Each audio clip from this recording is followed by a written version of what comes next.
बच्चों, आज हम कक्षा 11 के लिए संस्कृत भाग में सप्तम पाठ लोभा पापस्य कारणम की हिंदी व्याख्या करने जा रहा हूँ। तो आइए देखिए, लोभ मनुष्य का वास्तविक शत्रु है और आत्मबल की कमी से मनुष्य अनेक दुर्बलताओं का शिकार हो जाता है। अंततः विवश होकर वह अपना सर्वस्व खो देता है। बहुत छोटी सोच से लालच की उत्पत्ति होती है। मनुष्य को सदैव विवेक से काम लेना चाहिए। इसी को ध्यान में रखते हुए एक कहानी है जिसका शीर्षक है लोभा पापस्य कारणम।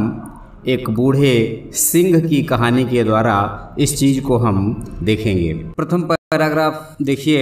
एको वृद्ध व्याघ्रः स्नातः कुशहस्तः सरस तीरे ब्रूते। एक बूढ़ा बाघ जो है स्नान किए हुए और हाथ में कुश लिए हुए तालाब के किनारे बैठा हुआ कह रहा है, भो भो पांथाः हे पथिकों इदम सुवर्ण कंकणम गृह्यताम। इस सोने के कंगन को ग्रहण करो। ततो लोभाकृष्टेन केनचित् पांथेन आलोचितम भाग्येन एतत् संभवति किंतु अस्मिन् आत्मसंदेहे प्रवृत्तिर्न विधेयाः। इसके बाद लोभ से आकृष्ट हुआ कोई एक पथिक जो है वो सोच रहा है कि यह सिंह के हाथ का कंगन जो है किसी भाग्यवान व्यक्ति को ही मिल सकता है, और वो सोच रहा है कि संदेह वाले विषय में प्रवृत्त नहीं होना चाहिए। जिस वस्तु में संदेह हो वहाँ जाना नहीं चाहिए, क्योंकि सिंह जो है उसका स्वभाव होता है कि मानव को खा लें। वास्तव में बात सही है कि सिंह कितना भी बूढ़ा हो, कितना भी भूखा हो, वो मांस ही खाएगा, घास नहीं चरेगा। और गाय कितनी भी भूखी हो, कितनी भी वो हो, लेकिन वो मांस नहीं खा सकती। व्यक्ति जो है अपने अपने स्वभाव के अनुसार आहार विहार करते हैं। तो वह जो पथिक है वो कह रहा है कि न संशयं मनारुह्य नरो भद्राणि पश्यति संशयं पुनरारुह्य यदि जीवति पश्यति। संशयं मनारुह्य माने संदेह वाले विषय में पड़े बिना नर माने मनुष्य होता है, कल्याण का दर्शन नहीं कर सकता। अर्थात कुछ पाने के लिए कुछ खोना पड़ता है, ये जगत प्रसिद्ध है। संशयम पुनरारुह्य यदि जीवति पश्यति। संशय में पड़कर के व्यक्ति जो जीवित रहता है वही उसके फल को देखता है। लोभ से प्रेरित होकर के वो पथिक सह आह, वह बोला, आह माने बोला, कुत्र तव कंकणम, कहाँ है तुम्हारा कंगन। व्याघ्रो हस्तम प्रसार दर्शयति। सिंह उसे अपने हाथ को फैला करके दिखाता है। पांथो अवदत्, पथिक बोला, कथम मारात्मके तो विश्वासाः, तुम्हारा स्वभाव तो मनुष्य को मारना है, तुम्हारे ऊपर विश्वास कैसे किया जाए। व्याघ्रवाच, सिंह बोला, सुन रे पांथा, सुन रे पथिक। वो अपनी दशा के बारे में पथिक को बताता हुआ कहता है कि प्रागेव, प्राग प्लस एव यानी प्राचीन समय में यौवन दशायाम अहम अतीव दुर्वृत्तम आसन। पहले युवावस्था में मैं बहुत ही खूंखार था, यानी जब मैं युवा था तो बहुत खूंखार था, मेरा स्वभाव बड़ा ही उग्र था। अनेक गो मानुषाणाम बधान में पुत्राः मृताः दाराश्च मृताः वंशहीनश्च अहम। कहता है कि अनेक गौओं और मनुष्यों के वध के कारण मेरे पुत्र, मेरी पत्नी, दारा माने पत्नी होता है, मृताः माने सब समाप्त हो गए, वंशहीनश्च अहम, और मैं वंशहीन हो गया। ततः केनचित् धार्मिकेण अहम आदिष्टा। तब किसी धार्मिक व्यक्ति ने मुझे आदेश दिया कि दान धर्मादिकम चरतु भवान, आप थोड़ा जीवन के अंतिम क्षणों में दान धर्म कर लें। तदुपदेशात् इदम अहम स्नानशीलो दाता वृद्धो गलित नख दंतो न कथम विश्वास भूमि। उसके उपदेशानुसार मैं स्नानशीलो माने स्नान कर चुका हूँ, दाता और दाता के रूप में मैं यहाँ पर उपस्थित हुआ हूँ। वृद्धो, उम्र से बहुत बूढ़ा हो चुका हूँ। प्रमाण के रूप में वो अपना मुंह फैला करके दिखाता है कि देखो हमारे मुंह में एक दांत नहीं है, मेरे हाथों में एक भी नाखून नहीं रहा है। क्या अब भी मैं विश्वास के योग्य नहीं हूँ? कथम विश्वास भूमि न, क्या मैं अब भी विश्वास के योग्य नहीं हूँ। मम च एतावान लोभ विरहो येन स्व हस्तम स्थमपि सुवर्ण कंकणम यस्मै कस्मैचित् दातुम इच्छामि। कहता है कि मैं अपने हाथ में ये उपस्थित जो सोने का कंगन है किसी न किसी को दे ही दूंगा। तथापि व्याघ्रो मानुषम खादति, फिर भी व्याघ्र मनुष्य को खाता है।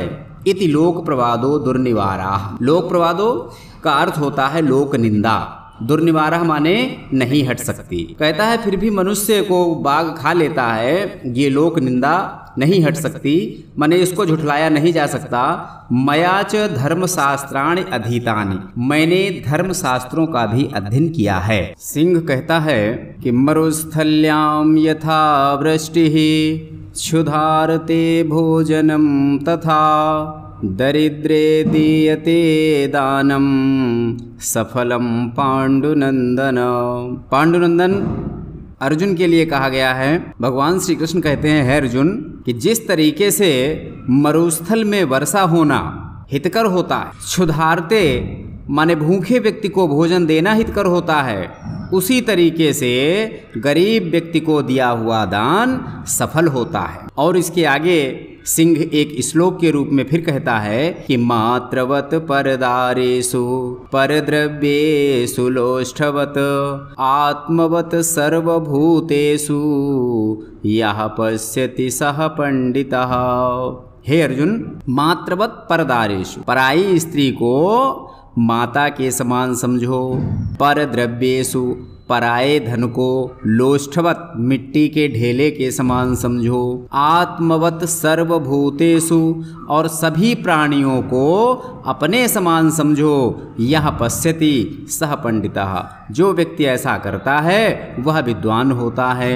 त्वं च अतीव दुर्गतः, मेरी नजरों में तुम बहुत ही दुर्गतः माने होता है दरिद्र, अर्थात गरीब हो। तत्तुभ्यं सुवर्ण कंकणम दातुम सयत्नो अहम, इसलिए मैं तुमको यह सोने का कंगन देने का प्रयास कर रहा हूँ। यतः, क्योंकि दरिद्रान भर कौन्तेय मां प्रयच्छेश्वरे धनम व्याधितस्यौषधम पथ्यम निरोजस्य किमौषधैः।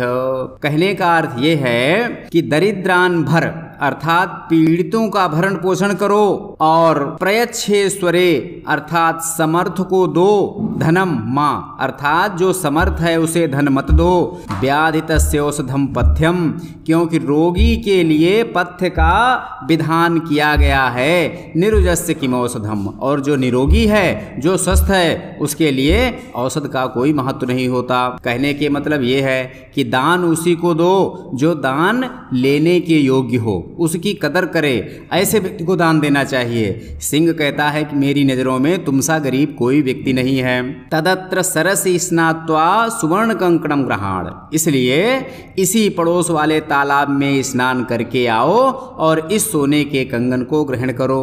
ततो यावद असौ तद वचः प्रतीतो लोभात सरह स्नातो प्रविशति, सिंह के इस प्रकार के वचनों को सुनकर के वह पथिक और लोभ से प्रेरित हो गया।